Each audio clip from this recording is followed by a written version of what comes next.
बहू कहाँ मर गई? अंदर से आवाज आई। जिंदा हूं माँ जी। तो फिर मेरी चाय क्यों अभी तक नहीं आई? कब से पूजा करके बैठी हूं। ला रही हूं माँ जी। बहू चाय के साथ भजिया भी ले आई। सास ने कहा, तेल का खिलाकर मारोगी क्या? बहू ने कहा, ठीक है माँ जी, ले जाती हूं। सास ने कहा, रहने दे, अब बना दिया है तो खा लेती हूं। सास ने भजिया उठाई और कहा, कितनी गंदी भजिया बनाई है तुमने। बहू कहती है, माँ जी मुझे कपड़े धोने हैं, मैं जाती हूं। बहू दरवाजे के पास छिपकर खड़ी हो गई। सास भजिया पर टूट पड़ी और पूरा भजिया खत्म कर दिया।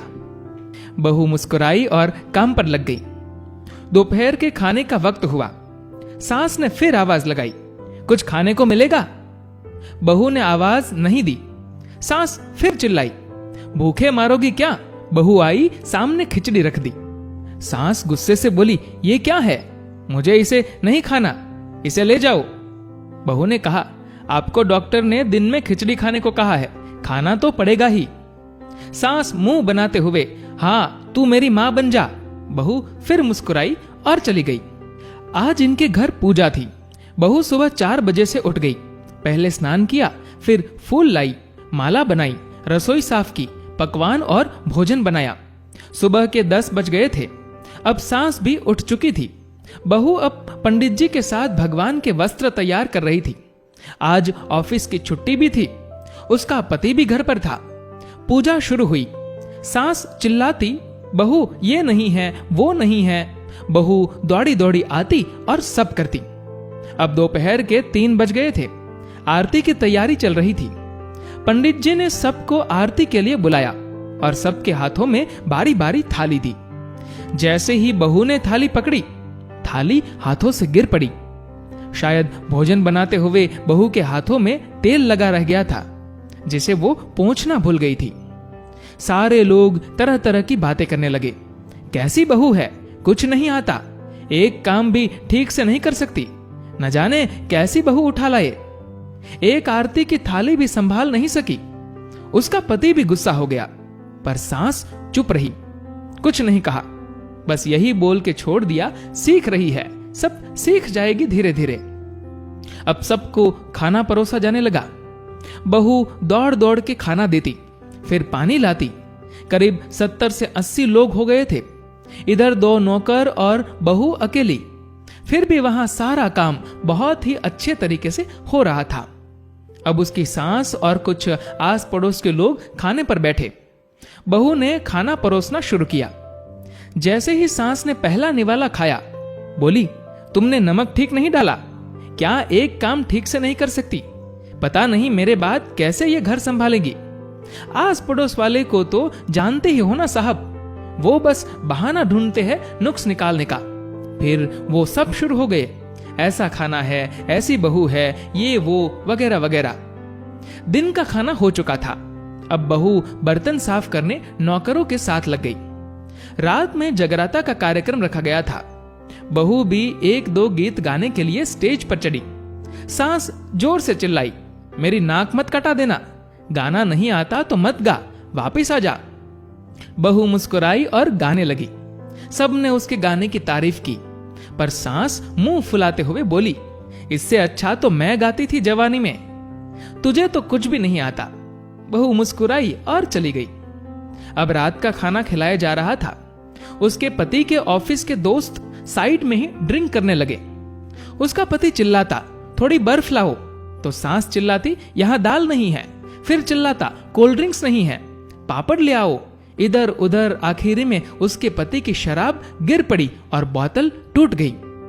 पति गुस्से में 2 थप्पड़ अपनी पत्नी को लगाते हुए कहता है, जाहिल कही की, देखकर नहीं कर सकती थी, तुझे इतना भी काम नहीं आता। सारे लोग देखने लगे। उसकी पत्नी रोते हुए कमरे की तरफ दौड़ी।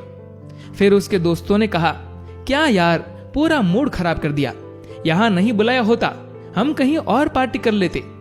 कैसी अनपढ़ गवार बीवी ला रखी है तूने, उसे तो मेहमानों की इज्जत और काम करना तक नहीं आता, तुमने तो हमारी बेइज्जती कर दी। अब आस पड़ोस की औरतों को और बहाना मिल गया था। वो कहने लगी, देखो क्या कर दिया तुम्हारी बहू ने, किसी काम की नहीं है। मैं तो कहती हूं अपने बेटे की दूसरी शादी करा दो, छुटकारा पाओ इस गवार से। सास उठी और अपने बेटे के पास जाकर उसे थप्पड़ मारा और कहा, अरे नालायक, तूने मेरी बहू को मारा, तेरी हिम्मत कैसे हुई, तेरी टांग तोड़ दूंगी। उसके बेटे के दोस्त कुछ कहने ही वाले थे कि उसकी मां ने घुरते हुए कहा, चुप, बिल्कुल चुप, यहां दारू पीने आए हो, जबकि पता है आज पूजा है और तुम्हें पार्टी करनी है। कैसे संस्कार दिए हैं तुम्हारे माता पिता ने? और किसने मेरी बहू को जाहिल बोला? जरा इधर आओ, चप्पल से मारूंगी अगर मेरी बहू को किसी ने एक शब्द भी कहा तो। अरे पापी, तूने उस लड़की को बस इसलिए मारा कि उससे तेरी शराब की बोतल गिर गई। पापी, वो बच्ची सुबह 4 बजे से उठी है, घर का सारा काम कर रही है, ना सुबह से नाश्ता किया, ना दिन का खाना खाया, फिर भी हंसते हुए, सबकी बातें सुनते हुए, ताने सुनते हुए घर के काम में लगी रही। तेरे यार दोस्तों को वो अच्छी नहीं लगी। जूते से मारूंगी तेरे दोस्तों को जो कभी उन्होंने ऐसा दोहराया। उसके यार दोस्त चुपके से खिसक लिए। अब सास बहू के कमरे में गई और बहू का हाथ पकड़कर बाहर लाई। सबके सामने कहने लगी, किसने कहा था अपनी बहू को घर से निकाल के दूसरी बहू ले आना? जरा सामने आओ। कोई सामने नहीं आया। फिर सास ने कहा, तुम जानते भी क्या हो इस लड़की के बारे में? ये मेरी मां भी है, बेटी भी। मां इसलिए कि ये मुझे गलत काम करने पर डांटती है, और बेटी इसलिए कि ये हमेशा मेरे दिल की भावनाएं समझ जाती है, मेरी दिन रात सेवा करती है, मेरे 1000 ताने सुनती है, पर एक शब्द भी गलत नहीं कहती, ना सामने ना पीठ पीछे। और तुम कहते हो दूसरी बहू ले आऊं? याद है ना छुटकी की दादी, अपनी बहू की करतूत? सास ने गुस्से से पड़ोस की महिला को कहा, अभी पिछले हफ्ते ही तुम्हारे बच्चे, तुम दोनों मियां बीवी को भूखे छोड़ घूमने चले गए थे। मेरी इसी बहू ने 7 दिनों तक तुम्हारे घर पर खाना पीना बनाया, यहां तक कि तुम्हारे पैर भी दबाती थी, और तुम इसे जाहिल बोलती हो। जाहिल तो तुम सब हो जो कोयले और हीरे में फर्क नहीं जानते। अगर आइंदा मेरी बहू के बारे में किसी ने एक लफ्ज भी बोला तो मुझसे बुरा कोई नहीं होगा, क्योंकि ये मेरी बहू नहीं है, मेरी बेटी है। बहू सिसकियां भरते हुए फिर कमरे में चली गई। सास ने एक प्लेट उठाई और भोजन परोसा और बहू के कमरे में खुद ले गई। सास को भोजन लाते देखा तो बहू ने कहा, अरे माँ जी, आप क्या कर रही हो? मैं खुद ले लेती। सास ने प्यार से ताना मारते हुए कहा, डर मत, इसमें जहर नहीं है, मार नहीं डालूंगी तुझे। तुझे नई सास चाहिए होगी, पर मुझे अभी भी तू ही मेरे घर की बहू चाहिए। बहू ने अपनी सास को रोते हुए गले से लगा लिया। सास भी रो दी पहली बार और कहा, चल खाना खा ले। फिर उसके आंसू पोंछते हुए बोली, अरे तू मेरी बहू नहीं, मेरी बेटी है। कुछ रिश्ते बहुत मीठे होते हैं, बस बातें कड़वी होती हैं। बहू को प्यार देकर देखो, वो तुम्हारे परिवार के लिए अपने घर का आंगन छोड़कर आती है। दोस्तों, इस कहानी को लेकर आपकी क्या राय है, नीचे कमेंट करके जरूर बताएगा। और अगर आपको ये वीडियो अच्छा लगा हो तो इस वीडियो को लाइक करेगा और शेयर करेगा। और ऐसे ही और भी इंस्पिरेशनल स्टोरीज के लिए हमारे फेसबुक पेज को फॉलो करें और हमारे यूट्यूब चैनल को सब्सक्राइब करना मत भूलिएगा। धन्यवाद।